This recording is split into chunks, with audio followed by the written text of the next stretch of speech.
Assalamualaikum warahmatullahi wabarakatuh. Alhamdulillah. Wassalatu wassalamu ala Rasulillah wa ala alihi wa ashabihi wa man wala. Wa la hawla wa la quwwata illa billah. Qala rabbi shrah li sadri wa yassir li amri wahlul 'uqdatam min lisani yafqahu qawli. Qul subhanaka la ilma lana illa ma 'allamtana innaka antal alimul hakim. Alhamdulillah, bersyukur kepada Allah Subhanahu wa taala kita oleh Allah masih diberi kesempatan untuk hidup, kesempatan untuk menambah amal-amal soleh kita, kesempatan untuk bertobat dari salah dosa kita. Mudah-mudahan kesempatan yang diberikan oleh Allah bisa kita maksimalkan untuk beribadah dalam rangka mencari ridhonya. Salawat dan salam berkahan senantiasa tercurah oleh Nabi Muhammad sallallahu alaihi wasallam, para keluarga, para sahabat dan para pengikut yang hingga akhir zaman nanti. Seperti biasa, sebelum kita mulai kajian, mari kita baca surah Al-Fatihah. Dengan apa mudah-mudahan ilmu yang kita peroleh menjadi ilmu yang bermanfaat dan barokah, karena tujuh kita menjadi anak cucu yang soleh dan solehah.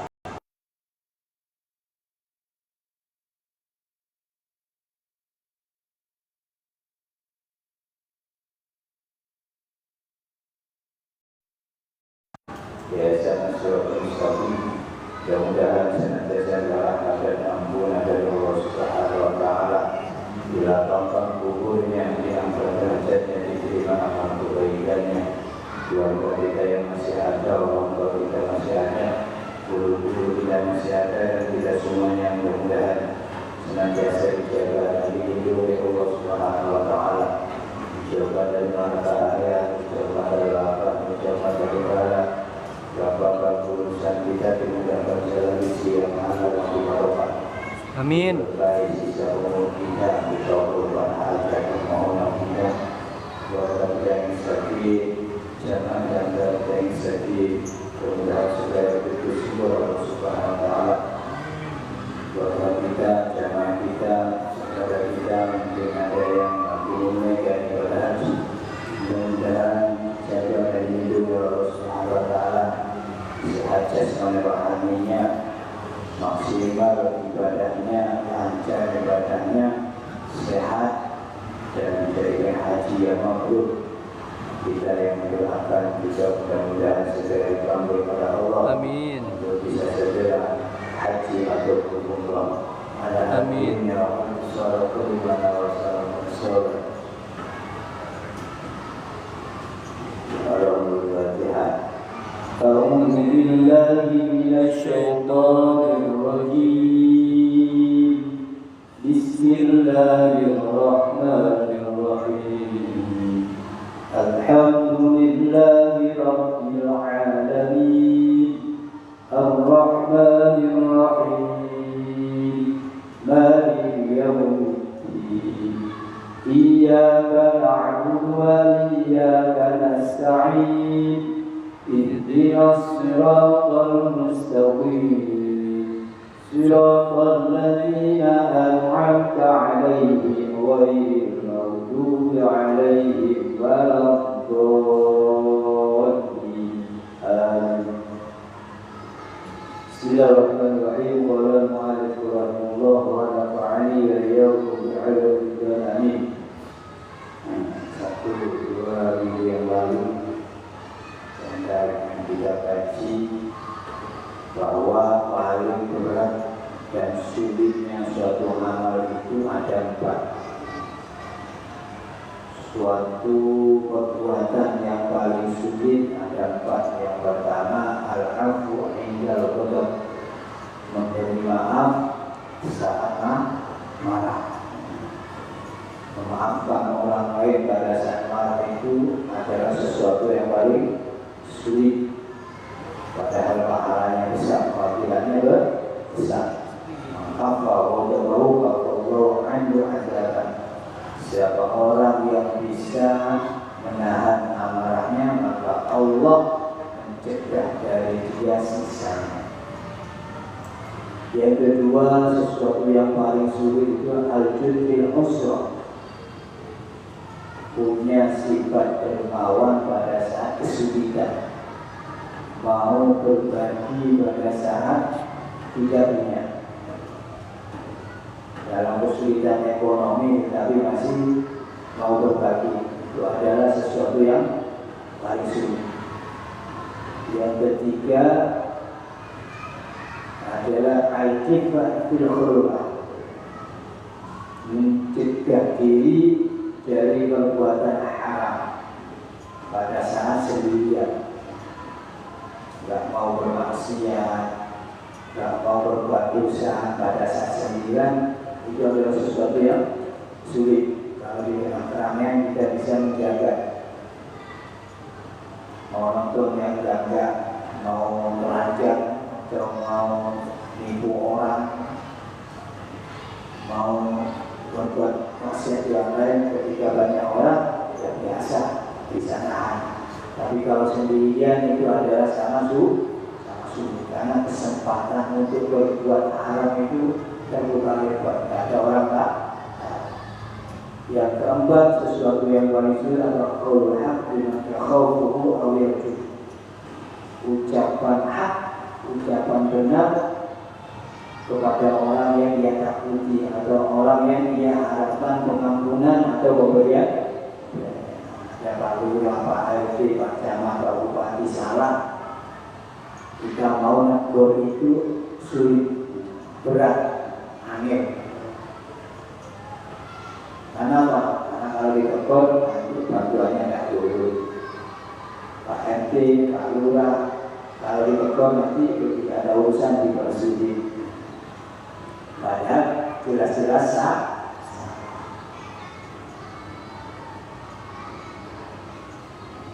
Mudah-mudahan kita termasuk bagian orang yang dimudahkan oleh Allah. Amin. Dimudahkan untuk memberi maaf kepada siapa saja ketika kita lagi marah. Bisa punya sifat dermawan walaupun dalam kesulitan ekonomi. Bisa menjaga dari apa yang diharapkan oleh Allah walaupun pada saat sendirian.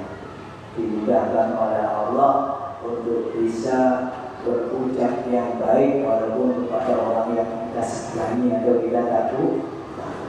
Amin Allahumma.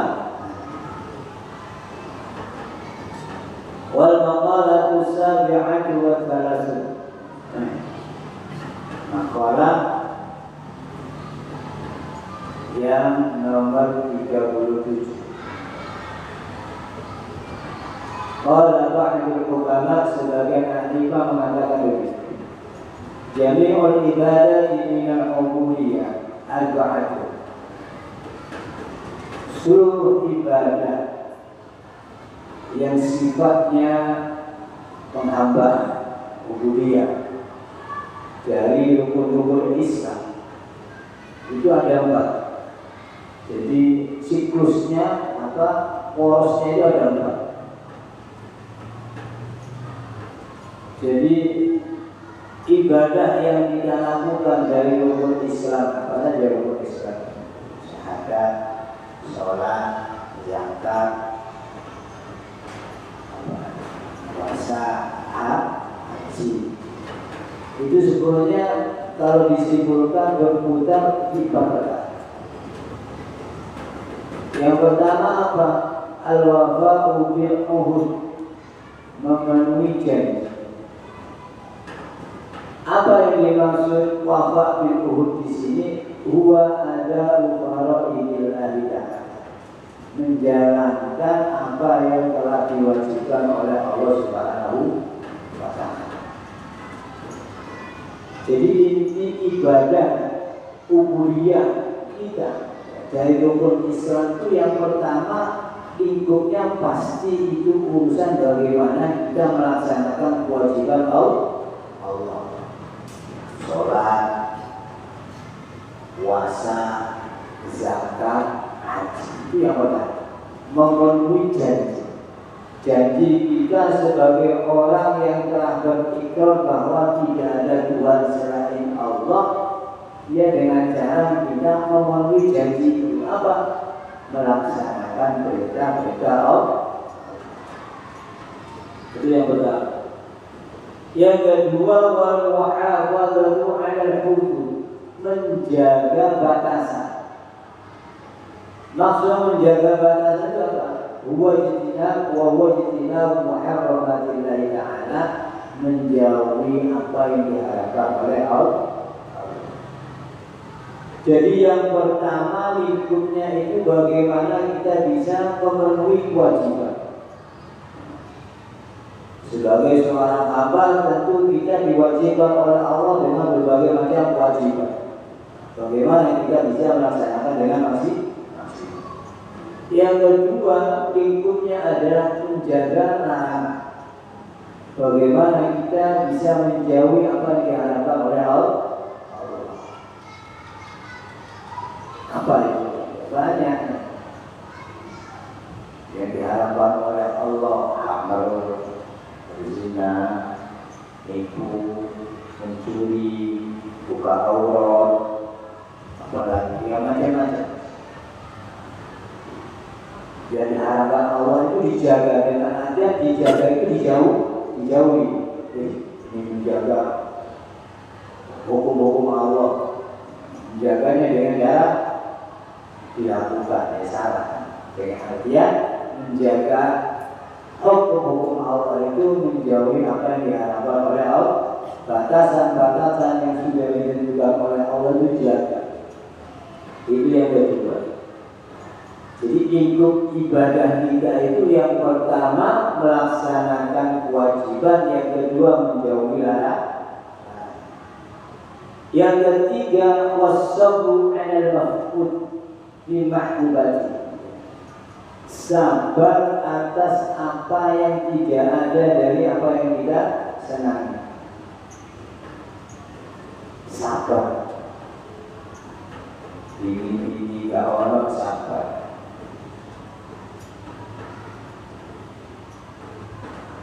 Jadi orang itu harus punya sifat sabar.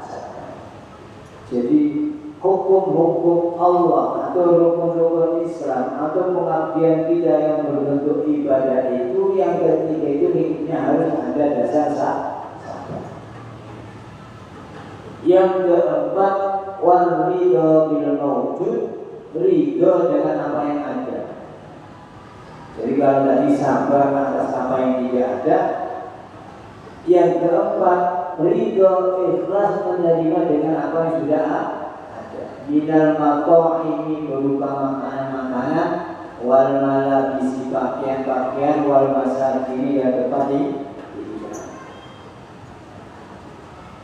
kita pulang kerja sampai di rumah, istri ternyata masaknya cuma tahu sama tempe dipenyek makanan.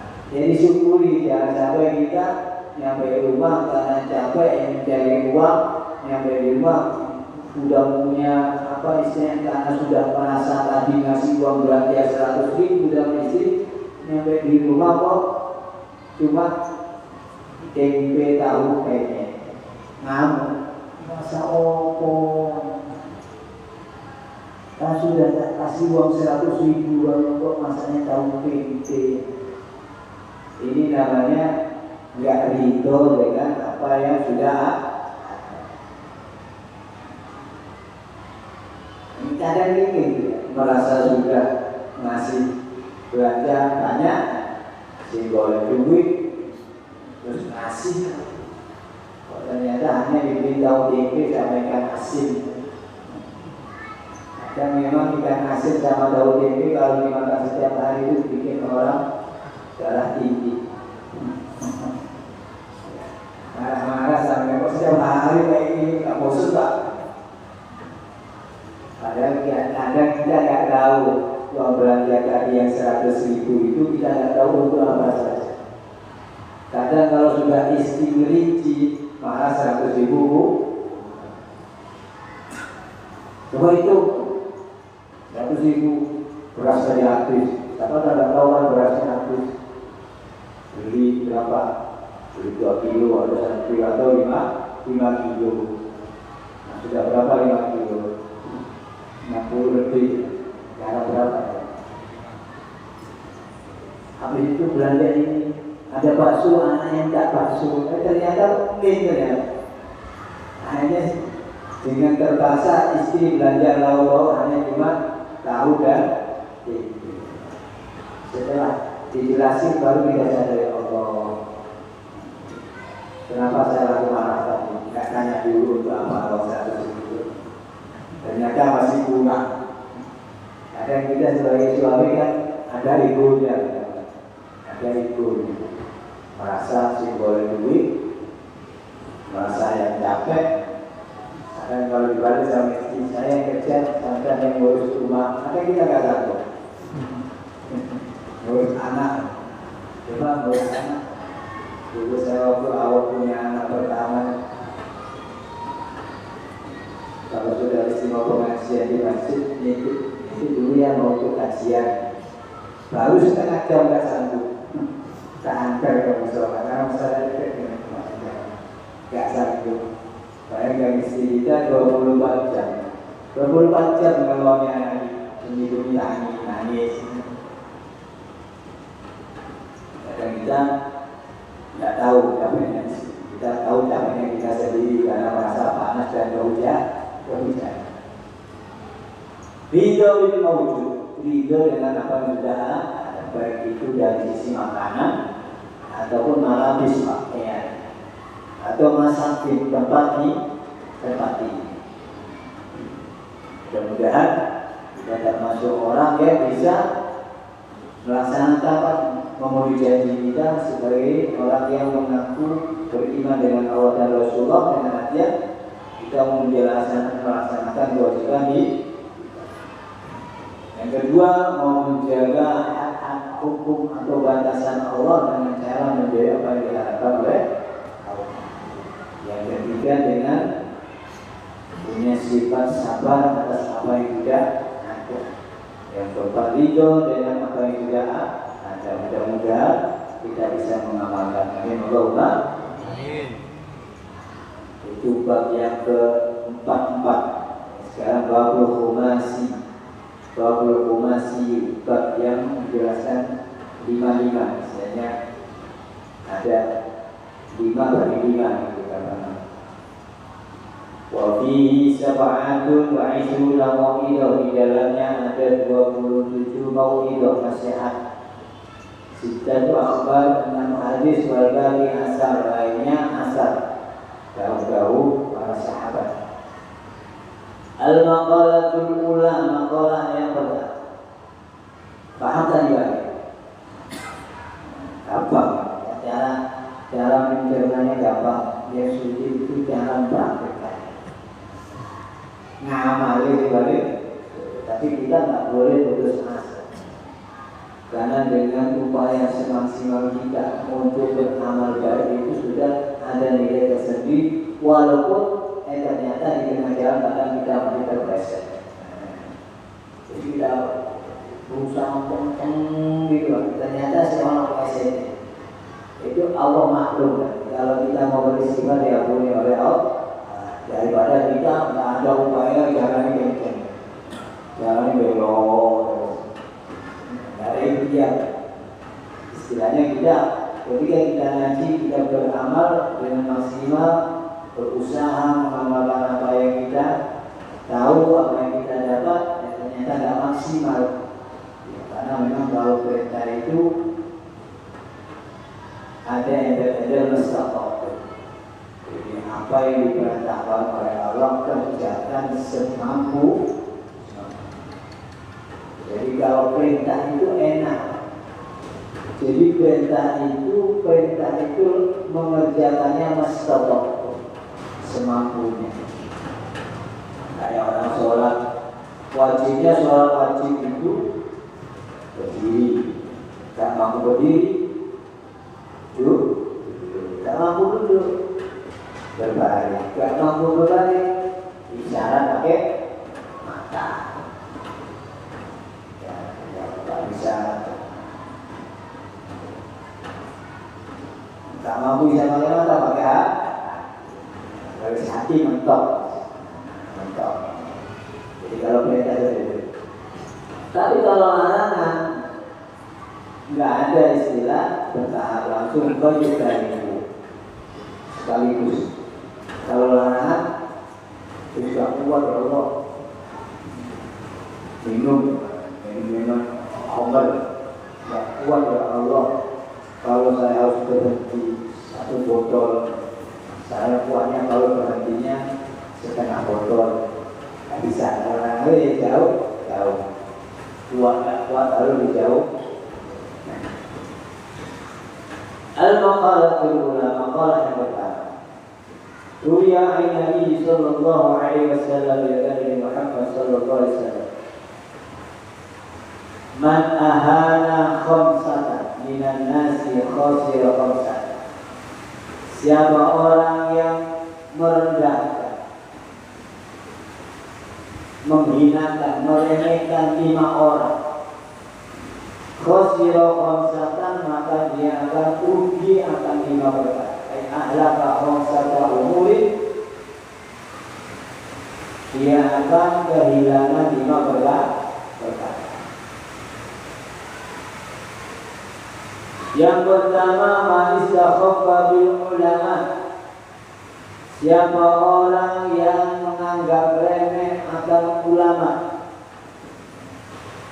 Ada orang alim, tokoh besar, terus sudah terkenal kealimannya, datang ke sini. Siapa yang datang ke sini? Apa aja?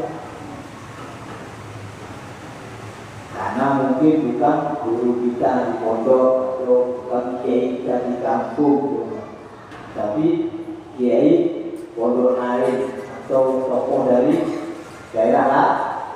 Yang tidak datang, sudah terkenal dia terimanya, datang kita remehkan. Ayo pasien siapa namanya? Wah, apa itu? Ini namanya meremeh. Meremehkan itu bukan hanya seperti itu. Banyak juga di antara Pak Haji tidak mau memuliakannya. Maka orang yang meremehkan ulama tadi khasir dina, dia akan rugi dalam bidang agama. Fa innahu ma'damu syariah, karena ulama itu tempatnya ajaran syariat, tambangnya. Jadi kalau kita nggak mau menghormati ulama, ada ulama datang ngisi pengajian kita nggak mau ngaji. Ada ulama datang kita nggak mau istifadatul ilmu, nggak mau mengambil ilmu dari mereka karena menganggap dia bukan siapa-siapa. Maka kita akan rugi dalam bidang agama. Dengan artian syariat kita tidak mantap. Jangan. Karena memang ternyata banyak. Dari malam saya itu sempat ditanya oleh seseorang, karena dia seorang baik, pemandu wisata, dia sering kedapatan tamu dari Timur Tengah atau Afrika yang kebanyakan Muslim. Kebanyakan Muslim. Dia ketika wisata itu biasa sering sholat gitu. Ternyata dari sekian tamu itu ketika sholat, pas waktu sholat jahriyah, sholat yang bacanya keras, kamu tadi habis takbiratul ihram langsung baca Al-Fatihah. Biasanya kan kalau imam di Indonesia itu rata-rata habis takbiratul ihram, dia sejenak baca kita baca Abiyo atau Allahumma baik, itu kan versinya macam-macam. Tapi setelah takbiratul ihram langsung baca Al-Fatihah. Tanya dari mana Ustaz, kita itu bagaimana sih hukumnya? Mungkin selama ini kan tahunya wajib. Dan saya kemarin itu sholat sama tamu saya, dia yang jadi imam, tapi tak dulu dia masuk baca pagi. Kasih bahwa ketika itu ada rukunnya kalau dilakukan dapat pahala, dibaca dapat pahala, dibaca ini apa-apa, soalnya tidak dapat apa, ketika hukumnya ini namanya khosil din. Kejadian seperti itu. Ketika kita tidak mau ngaji, hanya kita rugi dalam masalah agama, rugi dengan artian kita tidak mengenal mana yang sunnah, mana yang wajib dalam masalah syariat. Ini kan anggapannya selama ini kita itu wajib karena dia setiap harinya baca doa kita. Sehingga ketika ada orang sholat kok langsung habis takbiratul ihram langsung baca apa-apa kaget. Bingung, aku saya bosan. Memang hukumnya apa sih? Ini tidak itu. Mungkin sebenarnya hal yang kayak gitu banyak ya. Saudara-saudara kita dulu. Makanya pentingnya itu ngaji. Pentingnya itu ngaji. Kadang baca basmalah, ketika wudhu, kadang-kadang wudhu bismillah, rasa. Atau mereka muncul nama itu wudhunya enggak sah. Padahal nama itu wudhu tidak wajib diucap. Yang wajib itu ketika ada dalam hati harus nawai. Ketika air nyampe wajah di dalam hati nawai.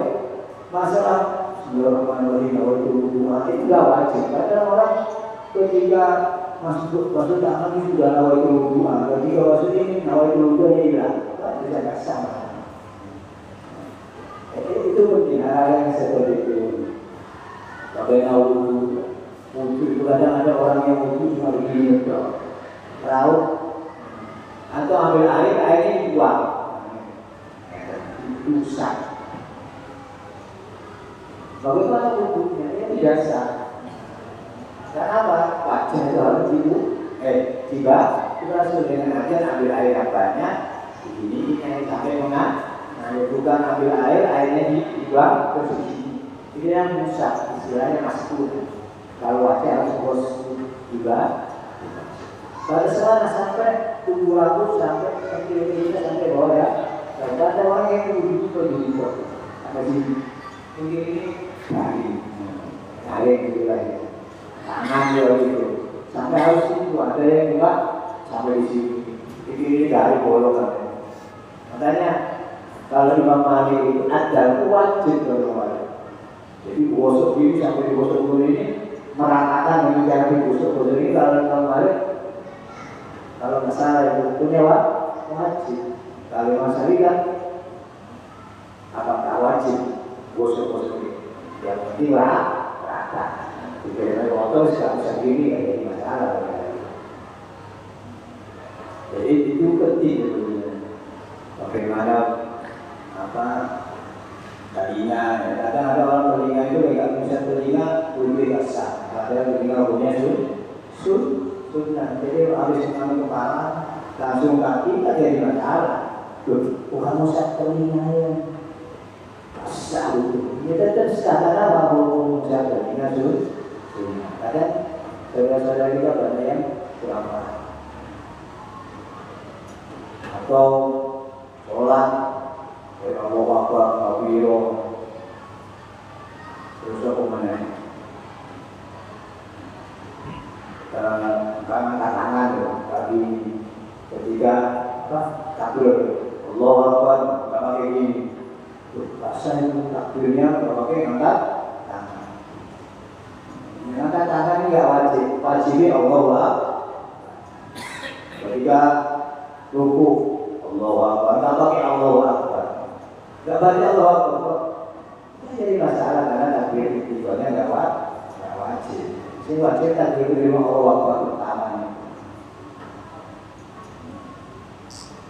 Ini kadang banyak ya di antara saudara kita pulang.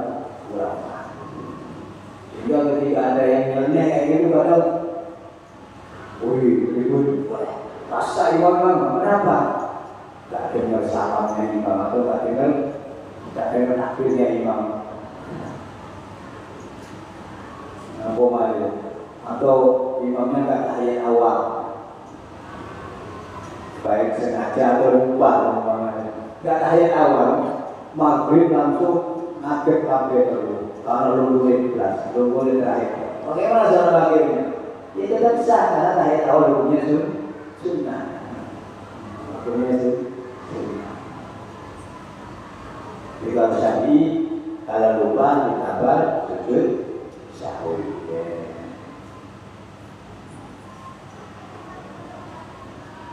Atau begini, bapak kayak gini tahiyatnya, tak pakai nunjuk. Kalau imamnya nggak pakai nunjuk, gimana soal? Boleh nopo, nggak wajib. Yang dia nggak wajib. Insya Allah itu, kami nggak wajib. Moga mau dia selawat baru nggak sah, karena baca selawat hukumnya wajib. Atau salahnya cuma sekali. Assalamualaikum warahmatullahi wabarakatuh. Gimana tak salah kedua tak salah. Tidak, salahnya wajib hanya Allah. Yang kedua sunnah. Ini kan dia nggak ada. Assalamualaikum warahmatullahi wabarakatuh. Imamnya bubar, istilahnya keluar dari jalan nggak salah dulu. Itu boleh nomor.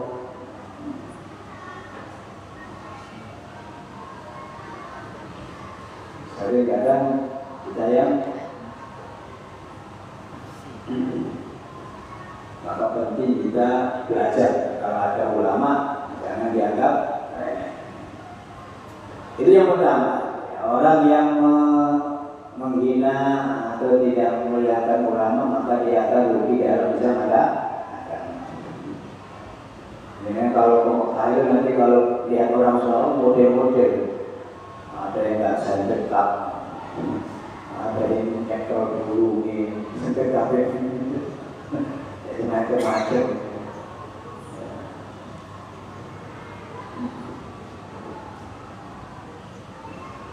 Macam-macam boleh pakai atau mau coba semangat segala macam. Ada lesir, ada yang tak bocor. Maka bagaimana ketika kita biasanya kita pakai basmalah, bagaimana tidak pakai basmalah? Dalam hati kita niatkan kita niat mengikuti pendapatnya imam yang menganggap suatu besar. Jadi enak, nggak bingung nanti ketika komentar kira-kira buka. Tak pernah sholat di masjid Haram, imam yang ada pada Bismillah. Tak pernah sholat di masjid.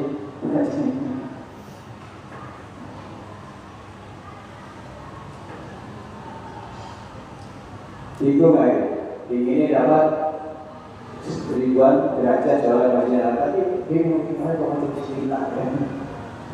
Jadi Bismillah.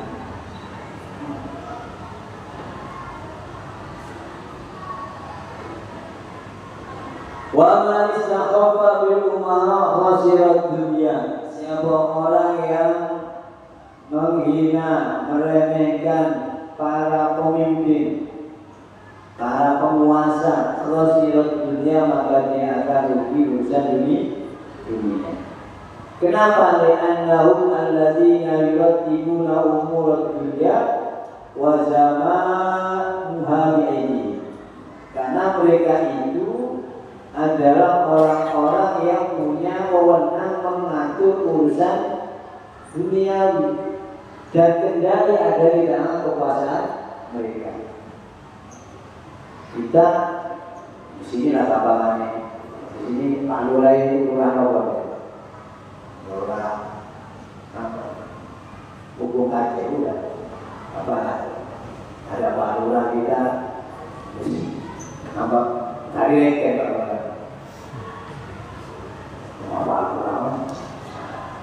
Akhirnya apa yang terjadi? Kita akan rugi urusan dunia ini. Ketika kita urusan Pak Lurah yang ini dulu nggak bisa.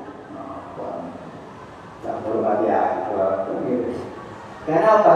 Yang punya kuasa urusan administrasi Pak Lurah.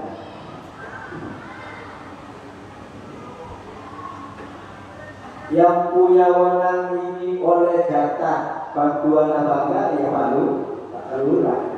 Kalau kita punya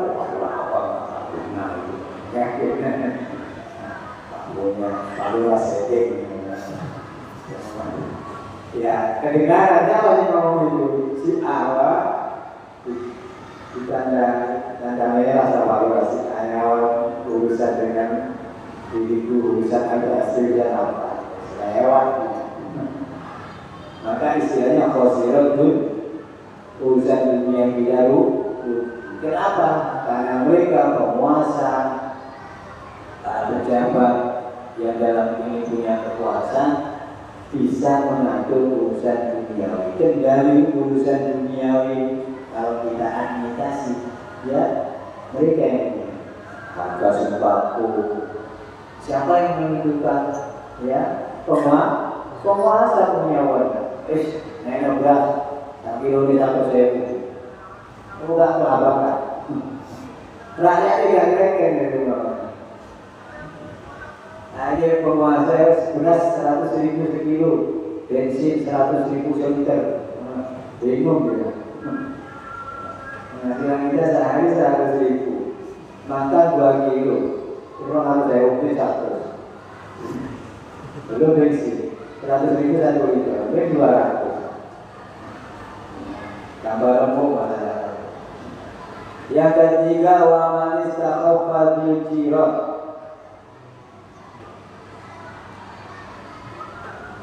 Al-mujawirina bil masakin min jami'il jad khasirul manafi. Siapa orang yang menghina tetangganya, menganggap remeh tetangganya, menghina tetangganya, menaikkan tetangganya.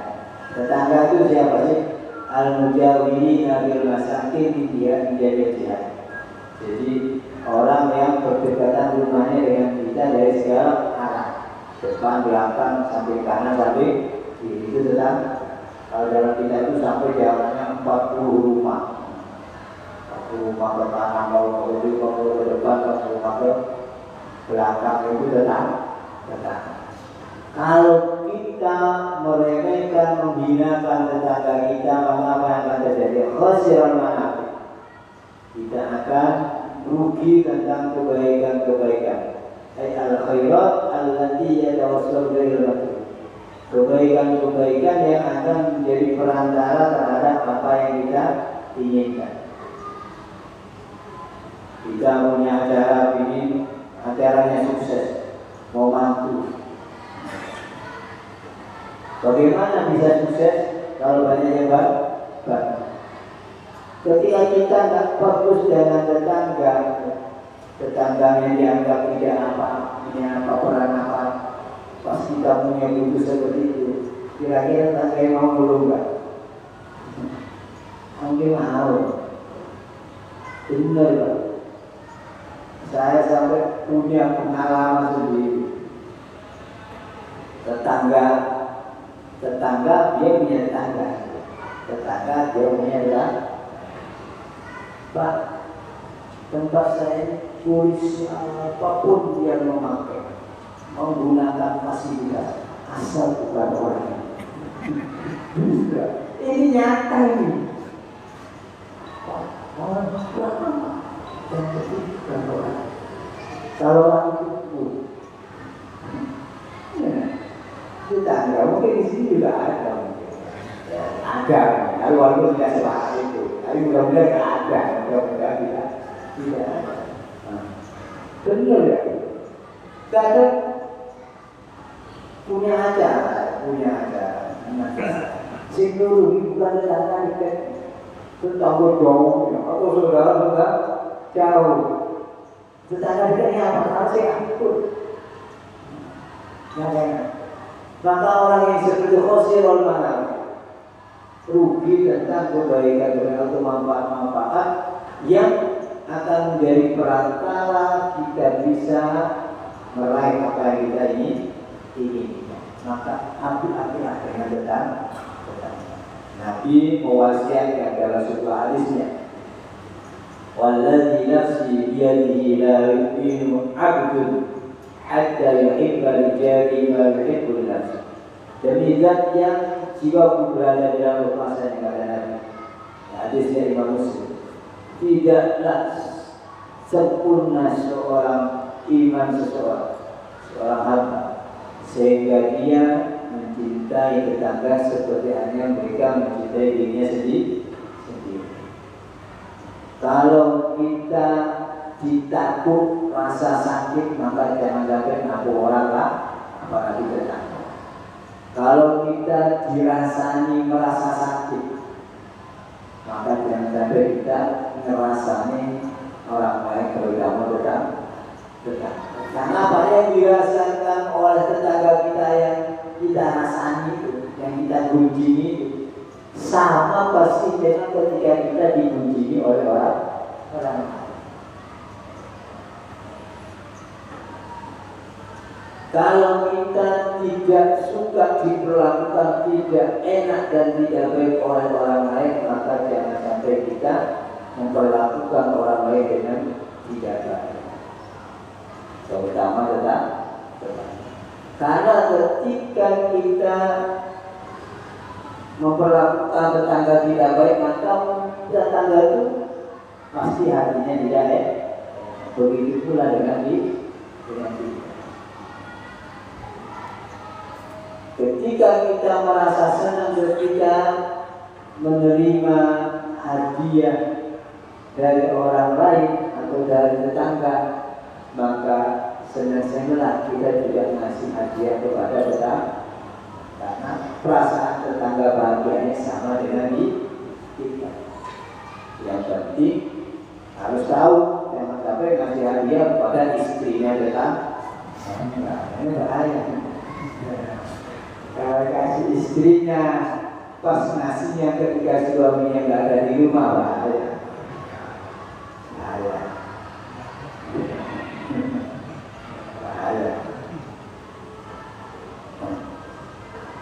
Kemudian dalam hadis yang lain Nabi katakan begini, Inna Allah Ta'ala yu'iddu rajula lahu jarun salim yubdihi fayasku ala adab wa yahtasibu hatta yakfiyahu Allah bi hayatin aw maut. Ini saking kita pentingnya kita menjaga hak bertetangga. Sampai dikatakan oleh Nabi, sesungguhnya Allah itu mencintai seseorang yang mempunyai tetangga bijak. Allah senang ketika ada seseorang ini punya tetangga yang bijak. Pelangainya tidak baik. Yudi sering menyakiti dirinya. Kita punya tetangga bagus. Tetangga yang tak boleh sering menyakiti kita. Kemudian Yasbiru ala adza, namun sabar atas apa yang ditimpakan oleh tetangga yang tidak baik.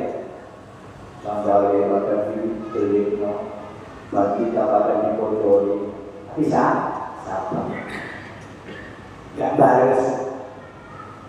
Wa yaktasib ikhlas hatta yaqiyahu bi hayatin aw mautin, sampai Allah berhubungan dia dengan hidup atau mati.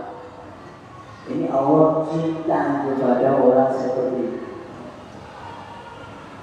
Dengan artian bahwa ketika ada tetangga kita tidak baik dengan kita, punya perangai yang tidak baik dengan kita hendaknya bersabar.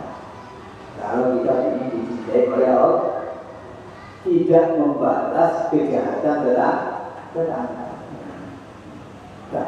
Jahat dengan saya, urusan dia. Yang penting saya tidak jahat dengan dia. Kalau kita bisa seperti itu, sabar, ikhlas, Allah cinta kepada kita. Allah cinta, saking pentingnya menjaga hubungan baik dengan tetangga. Jadi orang yang menganggap remeh menghinakan tetangga, maka dia akan kehilangan kebaikan-kebaikan yang akan bisa dia raih, manfaat-manfaat yang akan dia bisa raih.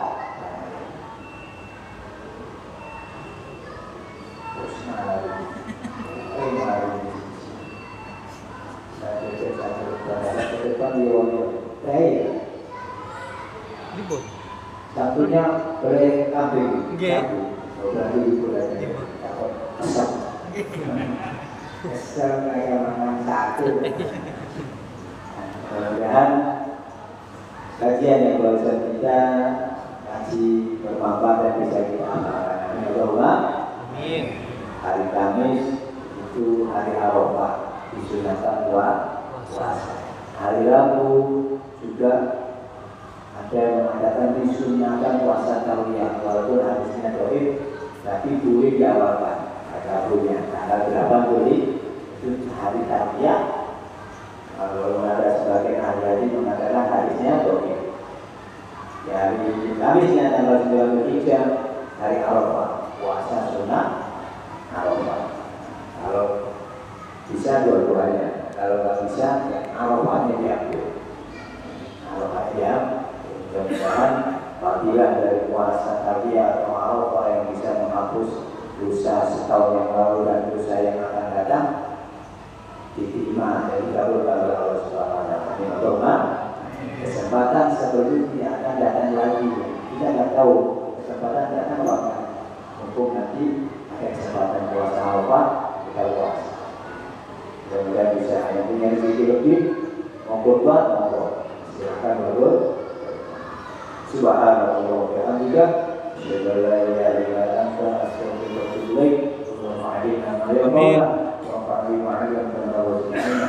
Allahumma inna nas'aluka rahmatan وسيد الأمر الملائكة المقربين اللهم أعطنا بالعلم وزينا بالعلم وابنا بتقوى بالحافظ بالحمد العظيم سبحان ربك رب العزة عما يصفون وسلام على المرسلين والحمد لله رب العالمين.